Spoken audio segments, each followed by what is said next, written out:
Tuloy po kayo, ma'am. Salamat. Andiyan na ba? Ay, hello! magandang araw. Hello, Miss Judy. Judy, na lang ako po. ho si V. Ano Hi. ko yung tatay ni Chichi. Kain ho muna kayo. Ay, hindi ho. Salamat po. Imported cheese ho yan. Gustong-gusto ni Chichi. Palibasa, hindi nakakatikim doon sa mga batong buhay. Kaya, Hindi ho, eto talaga salamat gusto po. niya. Sure ho kayo. Oh, bakit? Totoo naman na sinabi ko. Ay, by the way, ito si Edgar, asawa ko. Ito Hi. naman ho si Archie. Ayan, my Hi. son. Tatay ho ni Chichi. Nako, yan ho eh. Tapos ng business management sa States. Alam niya, eventually, syempre, siya na mamamahala ng aming buy and sell ng cars. Diba? Kaya naman ho talagang, alam niyo na, kayang-kaya talaga namin bigyan ng magandang buhay si Chichi kaysa dun sa nakasanayan niyang mahirap na buhay. Ma,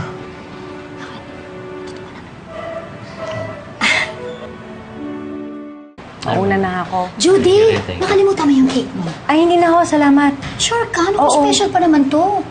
Ikaw naman, baka naman iniisip mo na may ibang kapalit to. Wala naman to.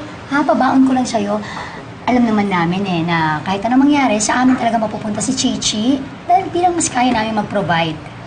Salamat na lang po. Pero gusto ko rin ipaalala sa inyo na hindi financial status ang tinitingnan ng korte, kundi kung saang environment mas tama ang paglaki ng bata. Salamat po. Mauna na ako. Thank you. Thank you. salamat. Kung tama ang hinala ko baka nga siniraan na tayo ng mga batong buhay dun kay Judy. Gosh, total.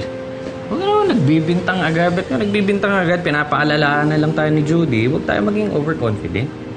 Hindi ako overconfident. Alam ko mananalo tayo. Aba, obvious ba? Mas kaya talaga natin bigyan ng magandang buhay si Chichi, ano? Ganun na lang yung takot ng mga batong buhay na yun eh. Sinisiraan tayo. Pwes, manda sila.